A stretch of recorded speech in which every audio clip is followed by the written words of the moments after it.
eu sou a professora Fernanda Moreira e hoje nós vamos falar sobre o simbolismo em Portugal. O simbolismo ele foi marcado pelo livro da publicação de Eugênio de Castro, O Aristos, em 1890. Ele é um livro de poemas. Esse movimento literário, ele já influenciava a partir das revistas acadêmicas, Os Insubmissos e Boemia Nova, que tinha como colaboradores o Eugênio de Castro e Antônio Nobre. Vamos começar falando sobre o contexto histórico, né? O simbolismo ele marca a transposição da estética literária no final do século XIX. E essa estética ela se opõe à proposta do realismo. As correntes literárias elas não conseguem expressar a evolução dos pensamentos dos burgueses daquela época e a formação dos grandes mercados consumidores e a industrialização dos grandes centros urbanos. Então, essas outras estéticas eles não conseguiam acompanhar esse pensamento de revolução e de mudança. E acontece a partir da derrota das revoluções socialistas, a diminuição da inquietação social e a evolução do capitalismo financeiro e industrial. Chegada do fim do século XIX, o otimismo das eras das revoluções, ela sai de cena e dá espaço a um olhar mais reflexivo e pessimista.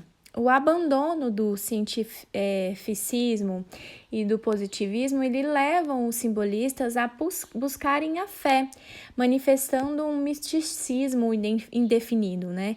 Mais ligado à tradição cristã. E a preocupação dos artistas simbolistas não era mais em analisar a sociedade, como fizeram com os autores e os artistas do realismo. O principal interesse dos simbolistas era sondar o eu, ou seja, sondar o lado psique, espiritual. E então, diante dessa visão extremamente pessimista do mundo, os simbolistas procuravam o mais profundo eu, uma resposta para todas essas inquietações humanas, né? Procurando solucionar todo esse sentimento de angústia.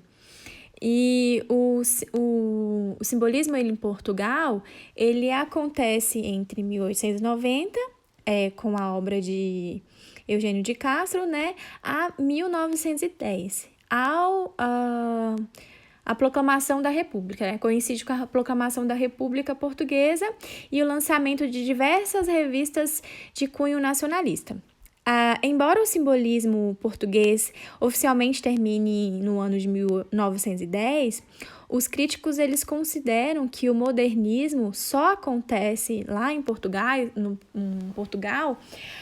a partir de 1915, com o lançamento da revista Orfeu, sob direção de Fernando Pessoa e Mário de Sá Carneiro. Em Portugal, a crise em Portugal, né, o simbolismo ele coincide com os seguintes fatores históricos: com a crise da monarquia e a partir de 1870, que surgiram diversos grupos socialistas e republicanos. Surgiram também nesse período as primeiras greves operárias, a crise econômica, uma grande crise assolou a Europa e em Portugal houve a desvalorização da moeda e aumentou assim a dívida pública. Então o país estava assolado de dívidas e o ultimato inglês. A partir de 1870, o Reino Unido ele iniciou um ousado plano de expansão, que inclui o domínio total da África. E, ao mesmo tempo, Portugal tentava expandir seu território e dominar a faixa africana, que iria de Angola a Moçambique. O Reino Unido ele enviou um ultimato a Portugal, determinando a retirada de suas tropas portuguesas, né, das tropas portuguesas do território africano.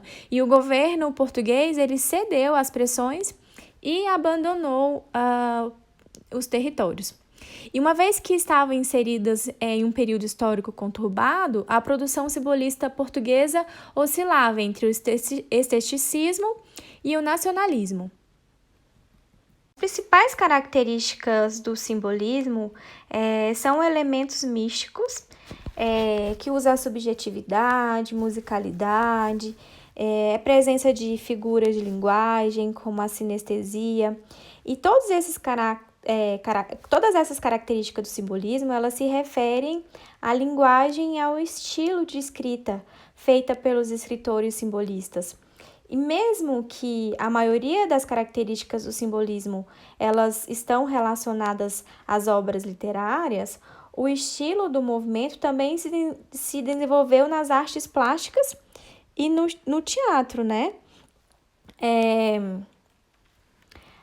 No simbolismo europeu, as características são outras também, né? É a constante aproximação entre a música e a poesia, a utilização de recursos literários, como, por exemplo, a literação, que é a repetição de fonema consonantal, a assonância, que é a repetição de fonemas vocálicos, e onomatopeia. É de caráter individualista, ela opõe ao racionalismo, o materialismo e o cientificismo. E ela desconsidera todas as questões sociais abordadas lá atrás pelo realismo e o naturalismo. Encontra-se nas obras fantasia, mistério, misticismo, religiosidade, sublimação.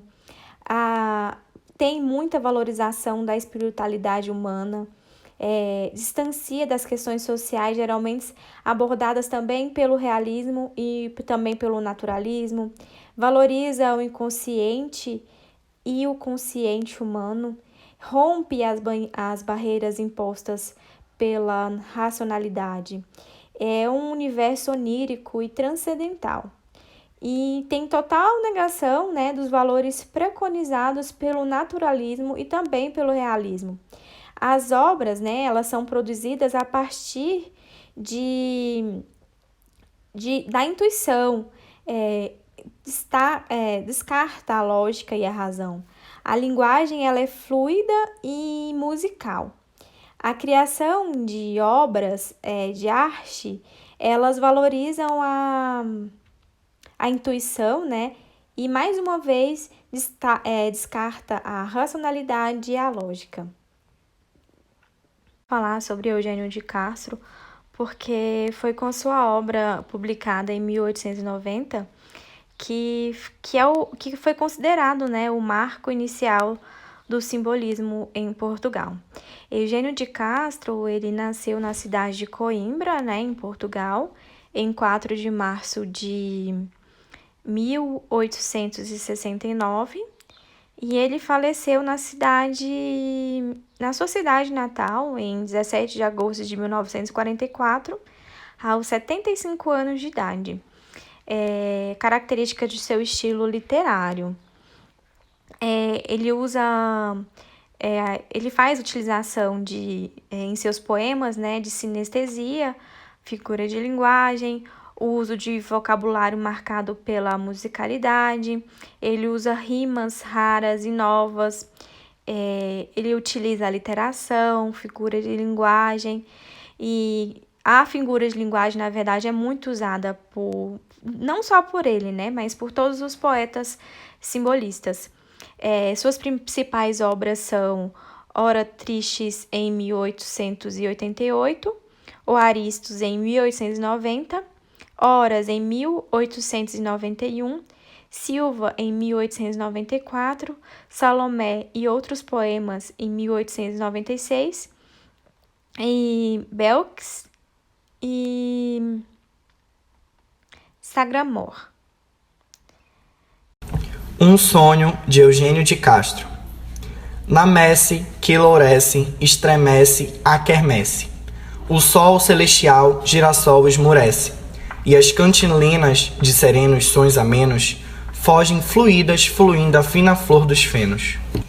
As estrelas, em seus ralos, brilham com brilhos sinistros, cornamuças e crotalos, Cítolas, cítaras, cistros, soam suaves, sonolentos, sonolentos e suaves, em suaves, suaves, lentos lamentos, de acentos graves, suaves. Flor, enquanto na messe estremece a quermesse, e o sol, o celestial girassol esmorece. Deixemos esses sons tão serenos e amenos, fujamos, flor, a flor desses floridos fenos. Soam vesperais as vésperas, uns com os brilhos de alabastros, outros louros como nésperas. No céu pardo ardem os astros. Como aqui se está bem, além freme a quermesse. Não se sente um gemer dolente que esmorece? São as amantes delirantes que em amenos beijam se beijam, flor a flor dos frescos fenos. As estrelas em seus halos brilham com brilhos sinistros, cornamuças e crotalos, cítolas, cítaras, cistros. Soam suaves, sonolentos, sonolentos e suaves, em suaves, suaves, lentos lamentos de acentos graves, suaves.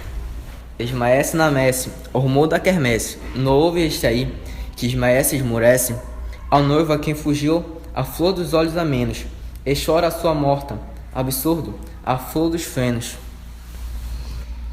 Soam vesperais as vésperas, uns com brilhos de alabastros, outros louros como nésperas. No céu pardo ardem os astros. Penumbra de veludo esmorece a quermesse. Sob meu braço laço meu lírio esmorece. Beijo dos boreais belos lábios amenos. Beijo que freme e foge a flor dos foros fenos. As estrelas em seus halos brilham com brilhos sinistros, cornamuças e crotalos, cítolas, cítaras, cistros. Soam suaves, sonolentos, sonolentos e suaves, em suaves, suaves, lentos lamentos de acentos graves, suaves. Teus lábios desse nábio, entre hábios da quermesse o rumor, amolece, esmaece e esmorece. Dê-me que eu beije teus morenos amenos peitos, rolemos flor, a flor dos flores fenos. Soam vesperais as vésperas, uns com brilhos de alabastros, outros louros como nésperas. No céu pardo ardem os astros. Ah, não exista mais os meus ais. Da quermesse o atrodo ardor clangor. O rumor esmorece. Rolemos, ó morena, em contados amenos. Vibram 3 tiros a flora da flor dos fenos. As estrelas em seus halos brilham com brilhos sinistros, cornamuças e crotalos, cítolas, cítaras, cistros. Soam suaves, sonolentos, sonolentos e suaves, em suaves, suaves lentos lamentos, de acentos graves, suaves. 3 da manhã, desperto e certo, e essa quermesse, e a flor que sonho, e o sonho, tudo isso esmorece. No meu quarto, uma luz com um mês a menos. Chora o vento lá fora, a flor dos flórios fenos.